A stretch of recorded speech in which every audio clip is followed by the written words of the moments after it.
All right, now Parliament has been recalled this week, starting tomorrow, Wednesday, for a special sitting, ostensibly to clear the Political Parties Amendment Bill 2021. Just last week, Kenyans were treated to hours of unruly behavior that sometimes degenerated into physical brawls between members of Parliament on opposing sides. The Political Parties Amendment Bill is the very infrastructure the August election will run on. There are important questions to consider, like creation of coalition parties and what is the definition of that arrangement. How long before the election should such an agreement be deposited to the registrar of political parties? And whether this new bill is giving more powers to the registrar, taking them away from IEBC. And are some of these provisions even legal to begin with? These issues are many, as they are serious, with serious political repercussions. With all respect tonight, grab a frontline seat and listen to my guests. Korir Sing'oei, legal advisor, Office of the Deputy President.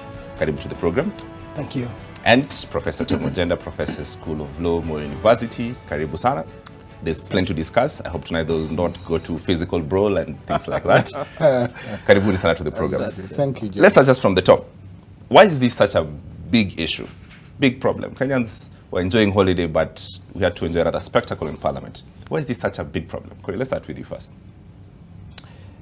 I actually call it the problem of false urgency.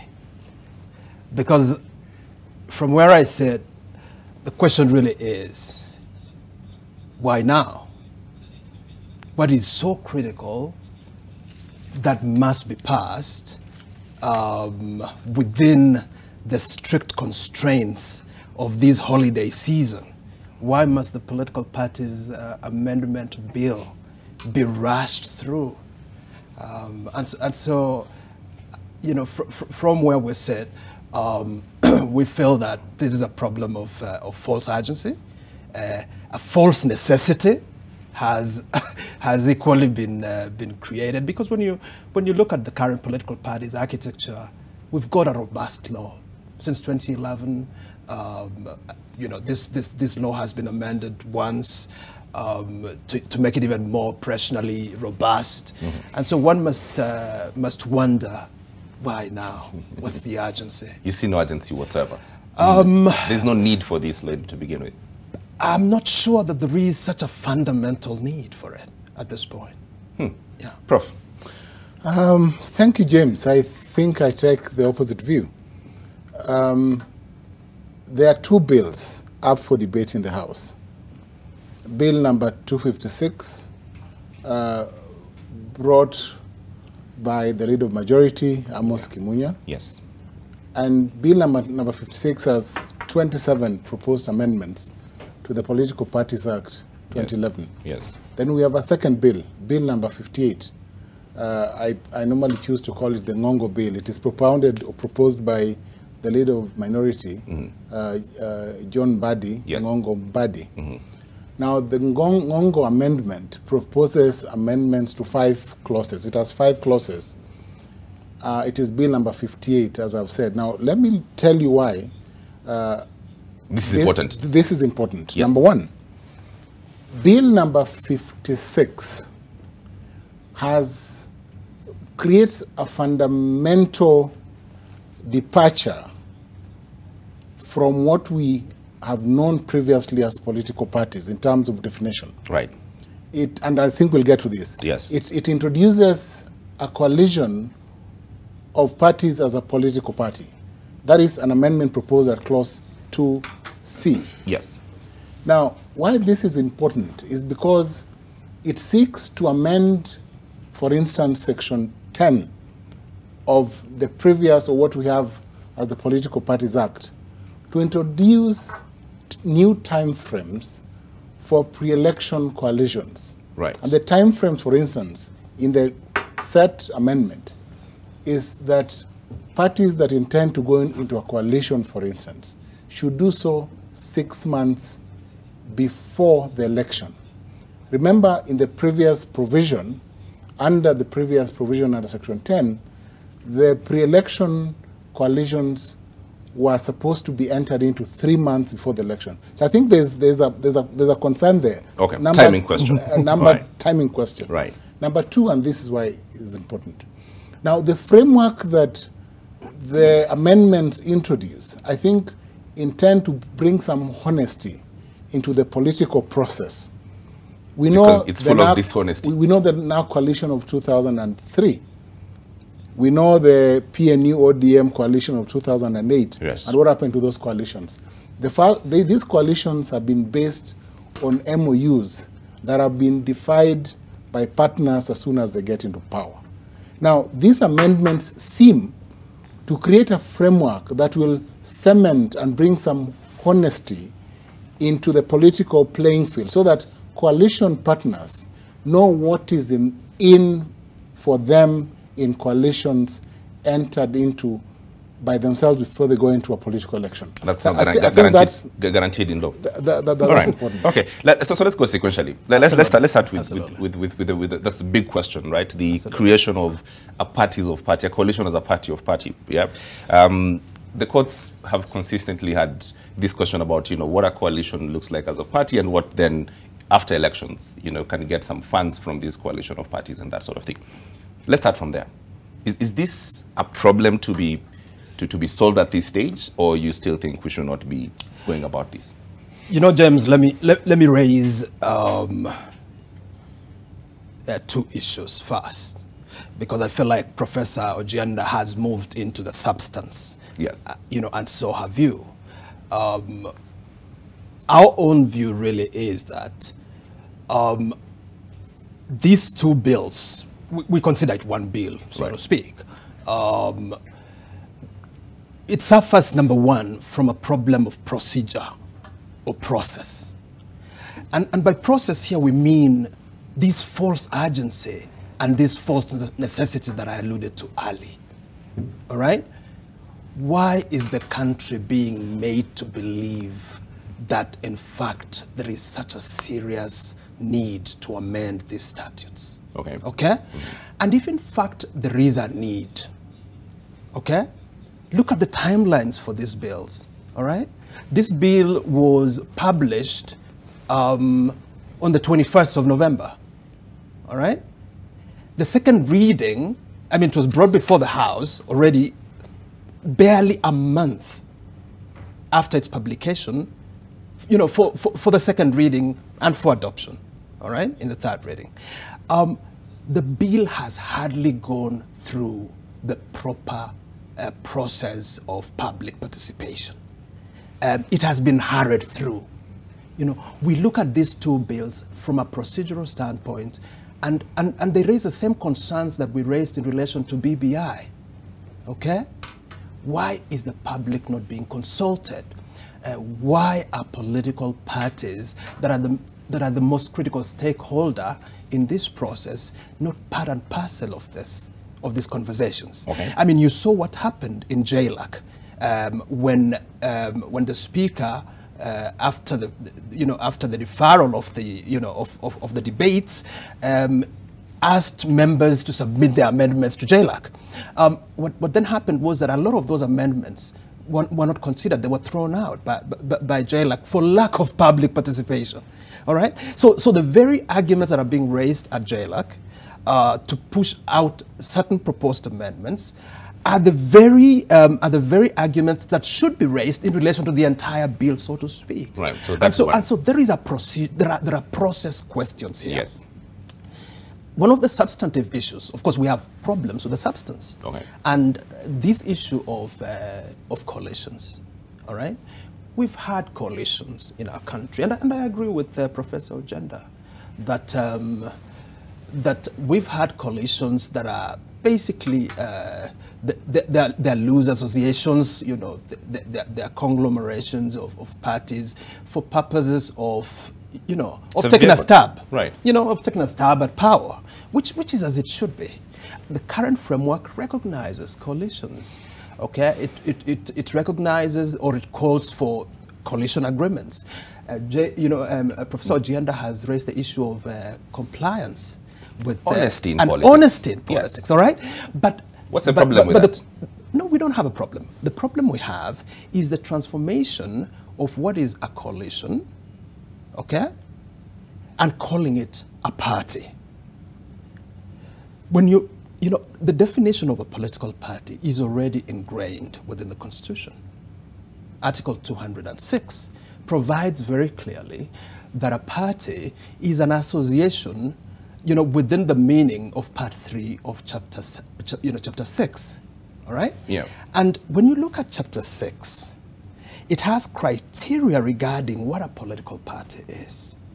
All right? It has to have a national character. It has to have a democratic, organ of management. All those attributes of a political party, you cannot possibly have them in the context of a coalition. All right. I want to get to this because there's a lot to sort of pick out of this in terms of the coalition. And to the extent that the courts have actually said when they had issues with these sort of different political parties in terms of getting their, the political party fund, the court said it's impossible for them to go forward unless and until sort of Parliament gives a proper definition of what this coalition, what they can get from it. I want to get your comment from it before I go for a break, because I want to come back to the substance. Let me tell you this, James, and this is in response to what Dr. Sing'oei has alluded to. One, Article 260 that is referred to speaks to a number of questions. But the legislative provision for what goes into a political party is found in Article 91 and 92 of the Constitution. Mm-hmm. Now, there are those characters that a political party must have, and those include not to be regional, have some philosophy, and is an association of persons with a collective thought. Yes. On, some sort of a national character. National character. Yeah. I do not think in any way that a coalition party would fall short of that requirement. Remember, and I'll go into the corporate component, a coalition of political parties would only come into existence when the primary organs of these parties resolve to form the coalition. That's number one. So that it would be a collective thought from all these organs, the councils of these parties, that would sit and then decide that we are forming a coalition party. But let me also tell you this. There's no way that takes away from the spirit of collectiveness in any manner. Because a coalition of parties, in my view, is a demonstration of growth of political parties. In fact, the small political parties, including loose associations like OCA, should be happy at this definition. In fact, they should support this bill to ensure that it becomes law. Because then, in the bill and in the definition of coalition, they will have strength to win an election by joining other bigger and stronger parties. I see, Prof. That's an important point. I agree. And I think that is Sing'oei's fear, that you have this possibility. Yes. That these other parties could go in and join bigger parties like ODM. That is actually my fear. I'm taking a short break. I'm taking a short break. When I come back, Dr. Sing'oei will have a response to his fear to a coalition and what that means, if anything, right? You're watching with all due respect. Don't go too far.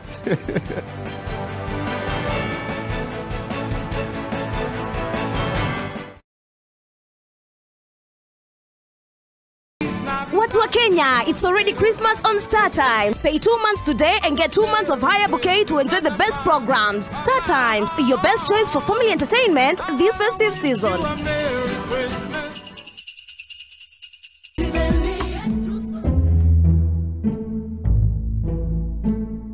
Usihangaike hii Januari. Optiven tumekusort. Wema Gardens Narumoru is your perfect place for a hidden home, a cottage, a holiday home, or the best inheritance for your children. Buy a 50 by 100 plot of land for only 399,000 Kenya shillings. Leap up 350k and get an instant shopping voucher worth 10k pop. Call us on 0790 300 300 or visit our website on www.optiven.co.ke. What was that, Charlie? That's a guy with a lot of money who's interested in you for a private concert. You do realize that's how most of us artists make a living, don't you? Yes, of course, I know that. Problem is, it seems like that's not what the guy wants from me, and it's obvious. Don't be so paranoid. You better get ready. Listen, I want you to come back to Excelsior. We'll produce for you, and you'll be treated the way you've always deserved, like the true artist you are, okay? What do you think? I thought I didn't have any talent. Come on, man. I said I'm sorry already. I was just going through some stuff that time. Don't let your wisdom and your fragile ego come between us and our friendship. We're all right.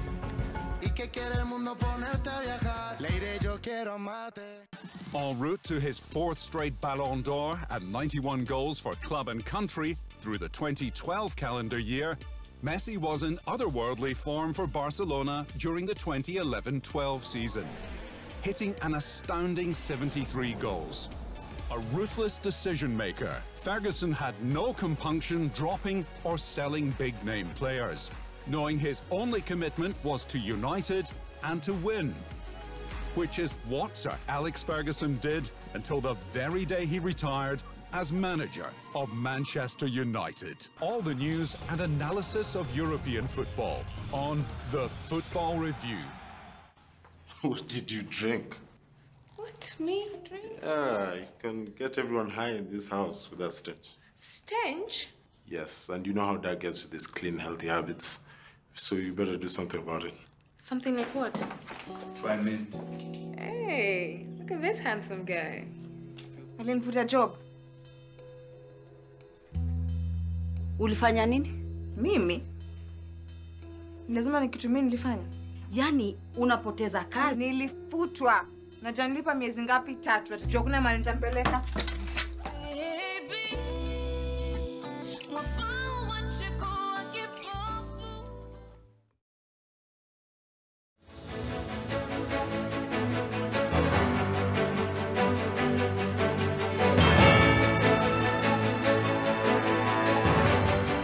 All right, welcome back. You're watching With All Due Respect. When we took the break, Senior Counsel Professor Tom Mujenda was giving us some education and threw some verbs to Dr. Korisingwe. This is help us understand. And it's a good point, and I'd like us to go sequentially on this question of the creation of these coalition parties.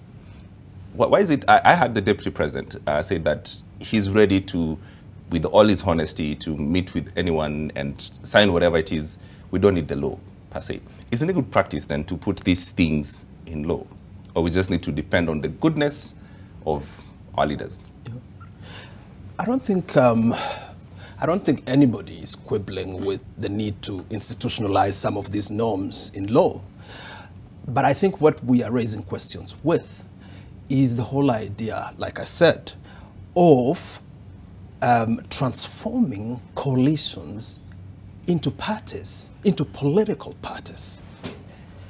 Our view is very clear that under our constitution, parties can only be formed or constituted by citizens, because Article 38 of our constitution grants political rights, including the right to form a political party upon citizens, which is individual persons as opposed to corporate persons.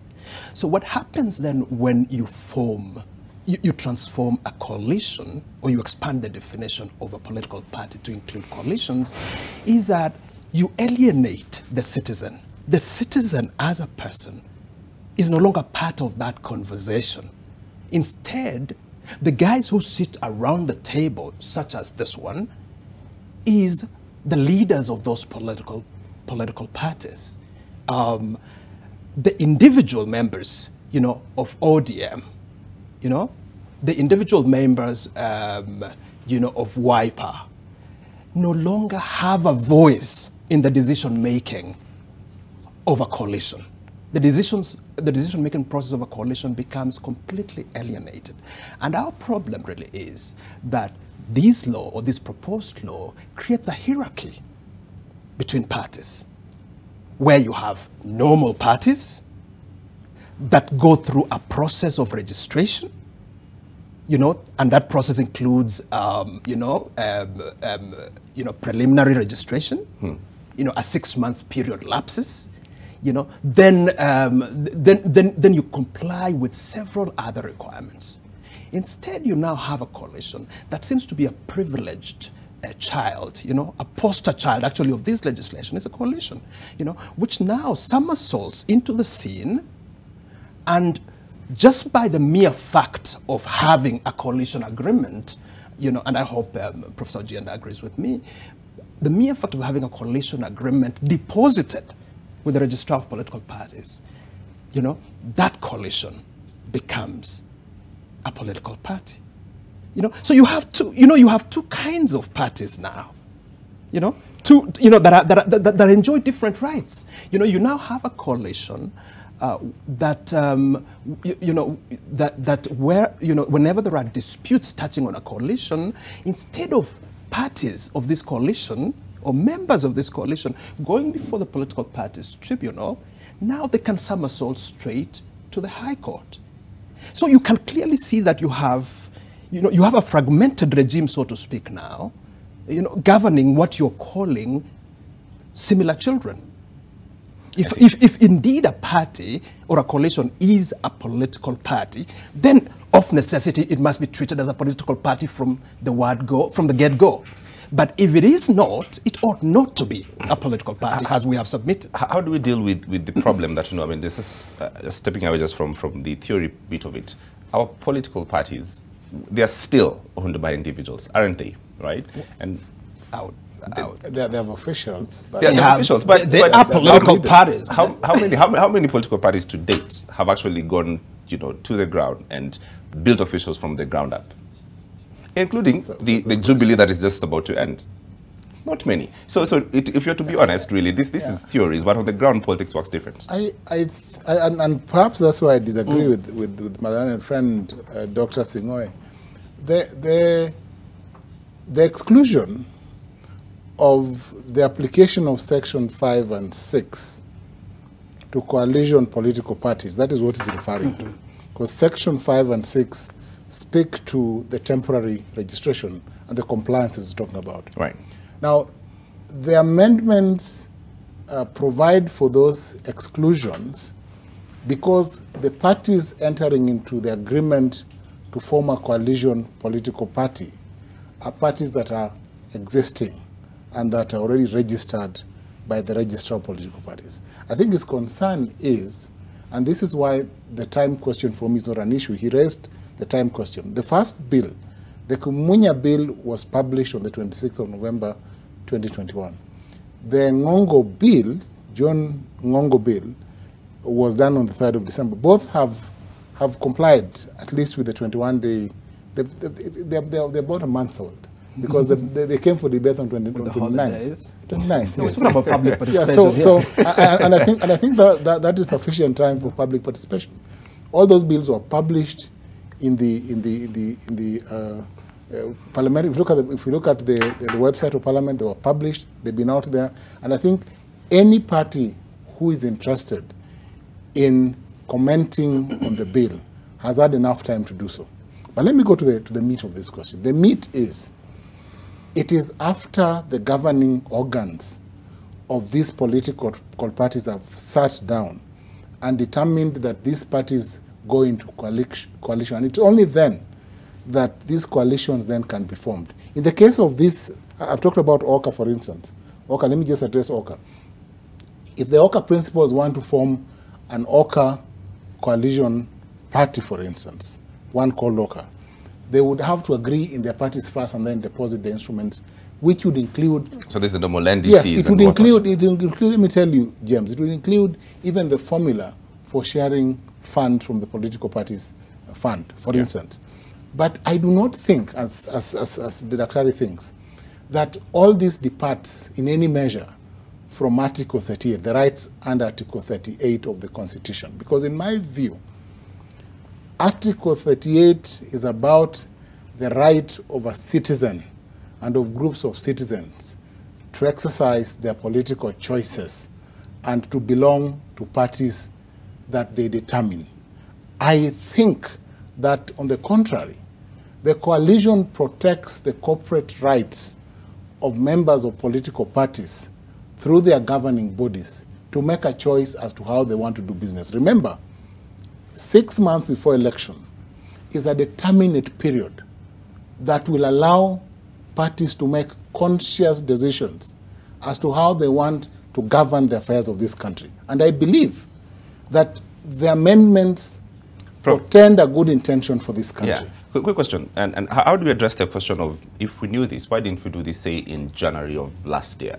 Because we had enough time, didn't we? Because the question of political parties in the coalition has been there for a minute. Why didn't we do it? I think. On the question of timing, just Parliament under Article 109, Parliament is not prohibited from debating a bill introduced before it, as long as there's time to do so.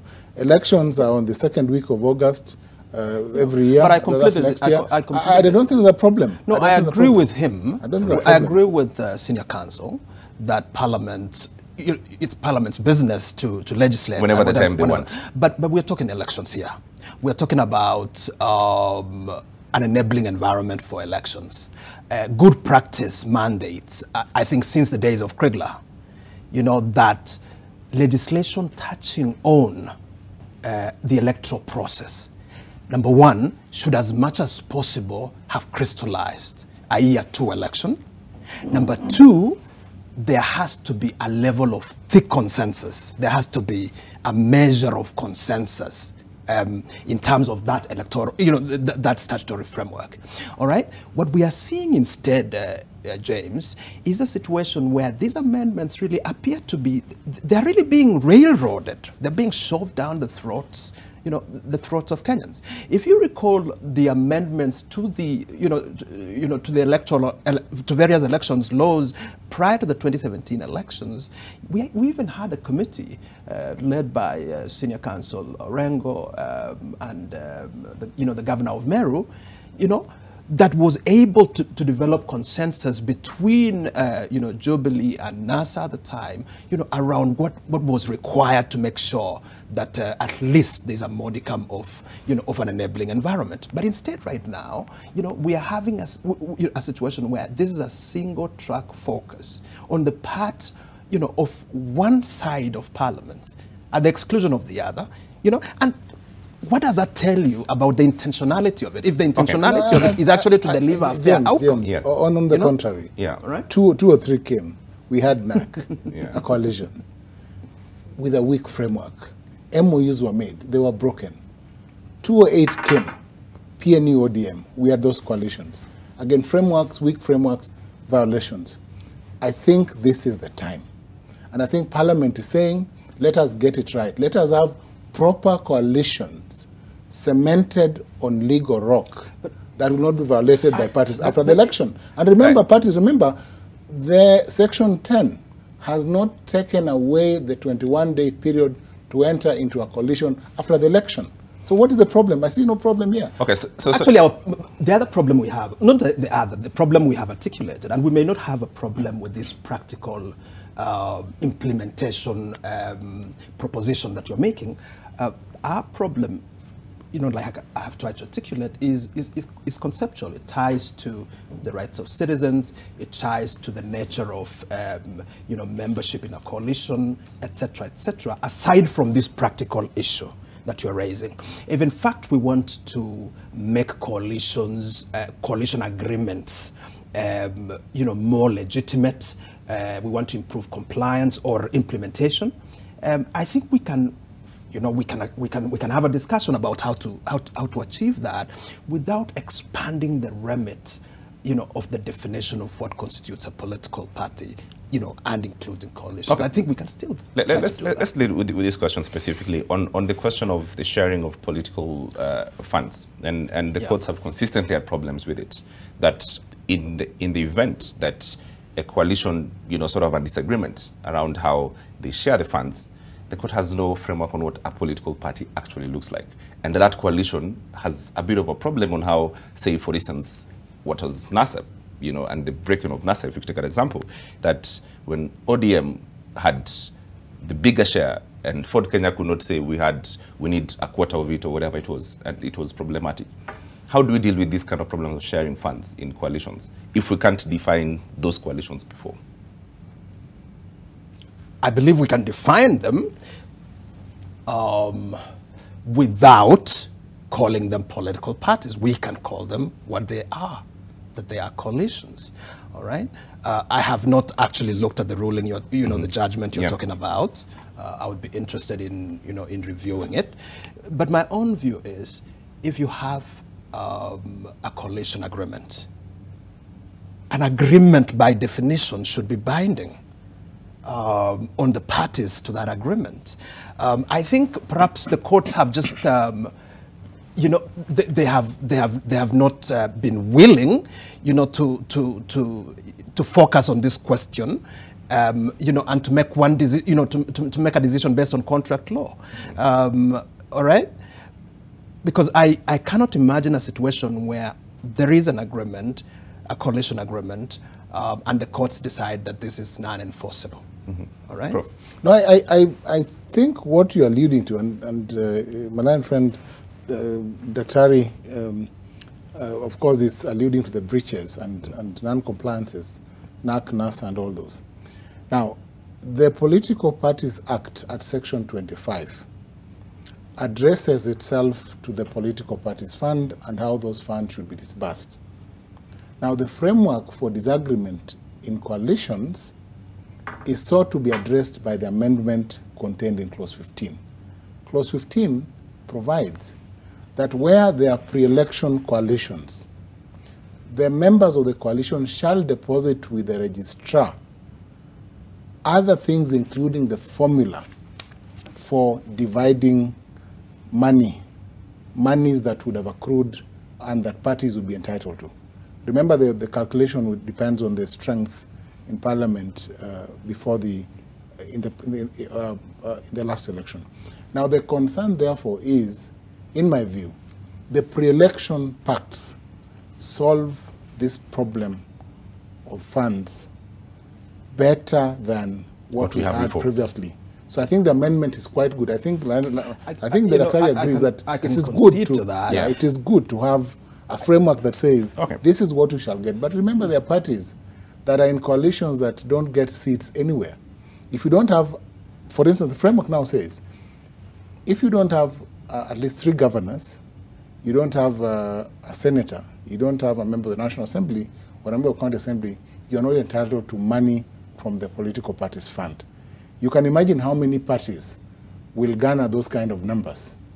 I know some members of some coalitions, in Oka, for instance, who would not be entitled to this fund because they don't have 3 governors, yet they would have legitimately been entitled to these funds in the previous dispensation if they belong to a coalition. But you see, so I think a lot of the people who make noise about funds do not actually have the strength in Parliament.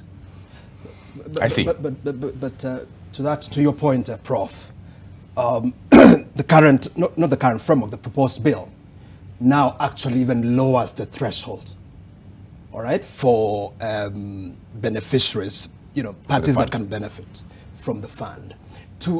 It's become extremely small now. You just need to have, like they're saying now, 1 member of parliament. That's 3 governors. It's no longer, it's not even 3 governors, is it? Yes, it's 3 governors. Well, I'm not even Is it about the previous one or the new one? No, the proposed one.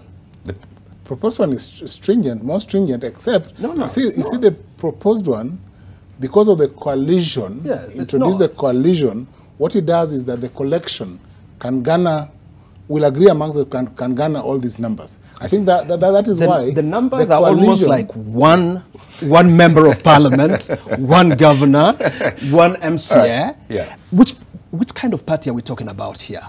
We're now beginning to talk about county parties that don't have a national character benefiting from the political parties fund.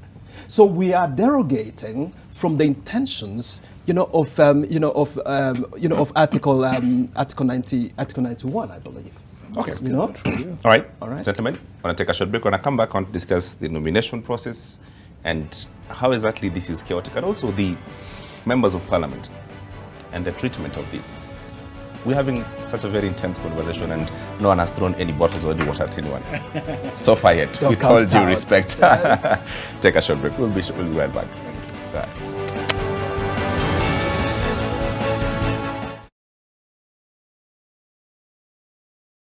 Looking back on my own journey, It's a question of avoiding distractions, focusing, and taking a chance on your dream.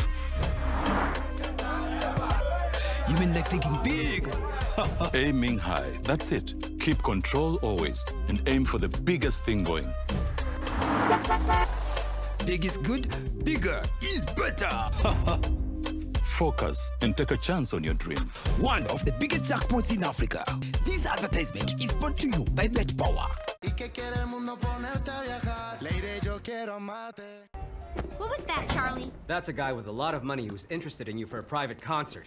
You do realize that's how most of us artists make a living, don't you?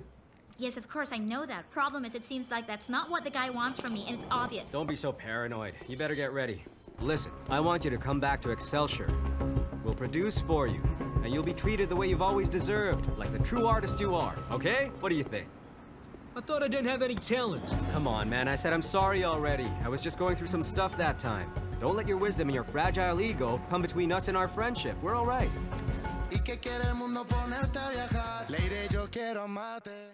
En route to his 4th straight Ballon d'Or and 91 goals for club and country through the 2012 calendar year, Messi was in otherworldly form for Barcelona during the 2011-12 season, hitting an astounding 73 goals.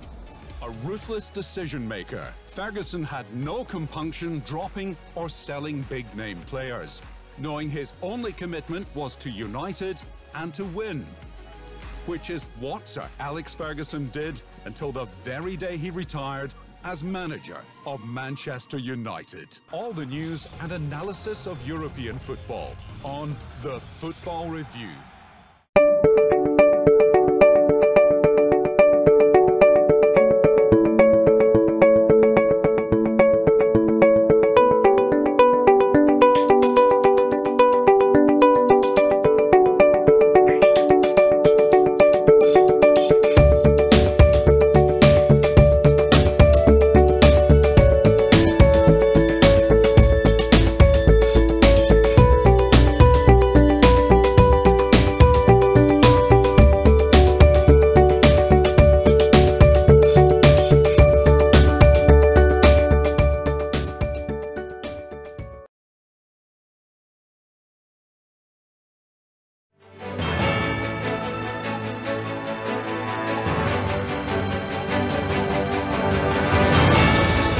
All right, welcome back. With all due respect, we've been interrogating the Political Parties Amendment Bill 2021, and we've gone really granular about this question of the coalition parties and what's entailed and what's the disagreement, what are the pain points really. But to another question that really keeps on happening is the question of nominations. Nominations are traditionally chaotic. There's questions on, favoritism, and it's always been impossible to sort of nail this and lock this down to the right thing. And in many ways, it sort of causes the seeds of discord to an election. How do we fix it? I think it's, you're right. It is a major problem. And one sees an attempt on the part of this bill to address itself to that problem. It does so in two ways, in my view. Number one is that it creates two pathways, what they call direct nomination and indirect nomination. By direct nomination here, the legislation, or rather the proposed bill, says that the party will carry out open and transparent nominations based on the participation of its members. The membership register, which, as you know, is kept by the Register of Political Parties, is meant to be provided, and only members of that political party can participate in that nomination exercise. Yeah. I don't have a big problem there, except the issue of the register from the political parties registrar. Again, that affects new political parties. It imposes a heavier burden on new political parties, that especially the ones that want to carry out direct nominations. So for me, that's the number one issue. There is nothing in the proposed law that that gives room for the parties to carry out a verification process of the register, sort of similar to what goes on just before a general election. All right. So for me, that is the number one issue. At what point will parties have the register? Will they be satisfied that that register actually incorporates all their members, right? Because as you know, James, on nomination day, if a member of a party shows up and their name is missing, from the register, it will just lead to chaos. And so normally parties have a bit of flexibility. What this law does is it makes it more rigid. The party must choose either that path or the indirect path. And the indirect path basically is defined here now as, the use of delegates or an interview, okay? Which makes the process extremely corporate. Again, doesn't favor mass parties. It favors, smaller parties, where negotiation is going to be sort of the default mode, of nomination rather than universal suffrage. Our concern is this law then, is the philosophy of this law favoring democratization of the nomination process, greater democratization, consolidation of democratization, or is it favoring more boardroom deals, basically presided over by the party barons? So we've got some issues around the nomination process. So you favor more universal suffrage as opposed to that's what I believe is the intention of of the Constitution and the law. But the other problem that we have around this issue really revolves around the role of the political parties registrar, where the proposed law now gives a lot of power in relation to the nomination process to the registrar of political parties, in contradistinction to the provisions of Article 88 of the Constitution, which vests the power of regulating nominations upon IEBC. And so the question is, are we creating another arena for jurisdictional competition, such as we have witnessed, in other contexts? Right, Prof. Do you have similar concerns? The Daktari has made a good analysis of the nomination question and what the amendments seem to want to cure. One, of course, it seems to want to ensure that parties have a choice, political parties have a choice, and I'm sure the choice would be based on some process, that you cannot wake up and nominate X and leave out Y unless you have some empirical data based on some outcomes, based on some research that you've done, and that would have made you know that this candidate is a more popular candidate than the other candidate. So I think even those boardroom deals that learned friend speaks to, Daktari speaks to, cannot be possible unless there is empirical evidence as to the stature of one candidate against another. You would, for instance, tell us why, for instance, the governor of Nyandarua would get a ticket and not the earlier supporter of UDA. Oh, you mean Kirinyaga? Kirinyaga, yes. Why the Kirinyaga governor, for instance, would be favored? Who's talking about direct nomination? I'm just giving you an example. Ahead of Ngirishi, for instance. That's right. Yeah. So it is a question, and it is a realization of which candidate would be best serve the interests of the party. Then it would then save the party the expense of undertaking a universal suffrage nomination exercise that would have an obvious result unless the nomination is rigged. So I think it gives a leverage. Yes. And so it's not just for the political honchos to have their they have to have some processes but somewhere. They must have a process somewhere. Otherwise, then those nominations of their candidate would lose an election. I think that's one. But secondly, on the conflict, he's alluded to Article 88.4 of the Constitution. Of course, let me add Section 4 of the IBC Act.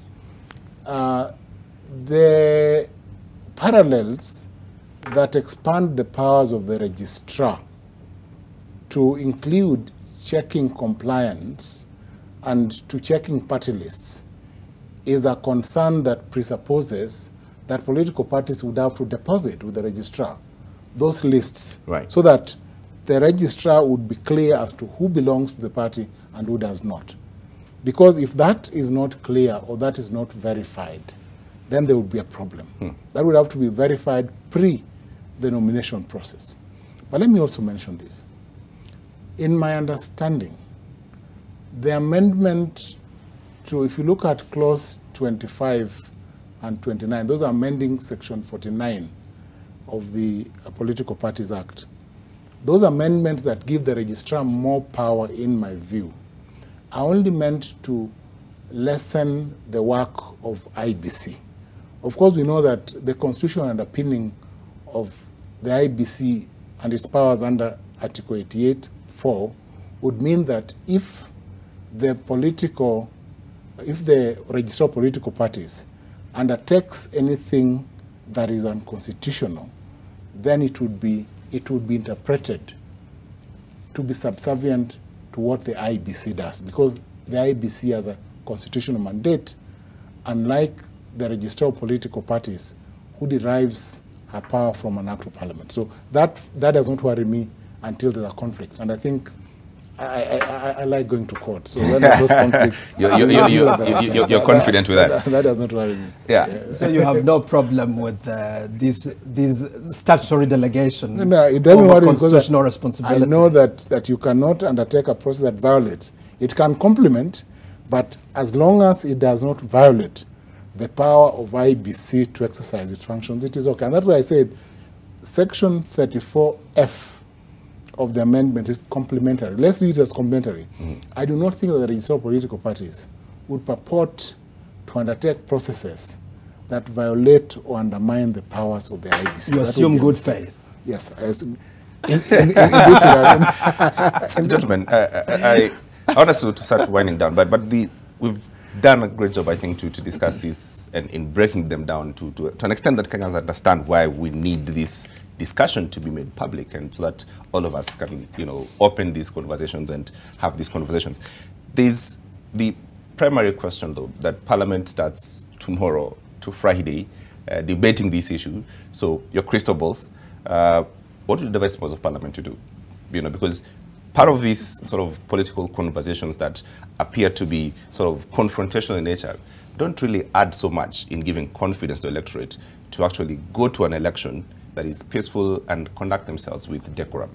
What should vice members of Parliament to do? I think just starting from your words, which is Parliament should recognize that they have such an immense responsibility to themselves, but fundamentally to this country, to ensure that they build confidence. A legal process that touches on on any element of the electoral process, like I mentioned, is a very sensitive thing. It behooves Parliament, therefore, to really project an image of civility and consensus. And that can only happen if people can understand what is really the objective behind a specific legislative amendment proposal. When you look at, at the memorandum of reasons for amending several provisions right now, you don't see it in the, in the bill. And so I think it's extremely important for parliamentarians to be open-minded, and to advance the common good, rather than to really focus on partisan, and sectarian interests, and they must pay due regard to the fact that at the end of the day, the stability of this country, is paramount to all of us. It doesn't matter which party we ultimately belong to. Yeah. Prof, well, how do you make of these brawls and throwing of things and really unparliamentary behavior, but as we can say, just bad manners? Parliamentary bad manners, I think, should cease. Let me say this, that the Powers and Privileges Act prohibits certain actions.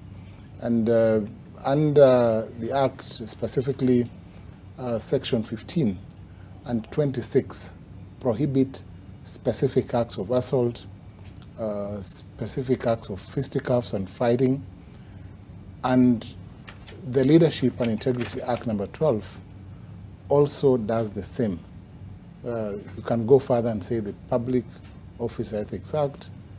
You can refer to the basic tenets of integrity, that we do not expect grown men and women to fight over a bill in Parliament. So I think maturity, there's a call to maturity.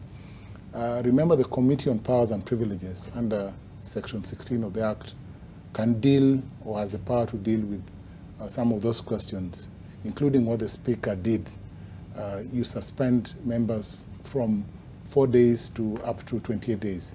We have the Babu Mwamba experience. We have the previous experience of other members of Parliament who have been suspended for periods because of violating parliamentary privilege. So I think the law is there. Yeah.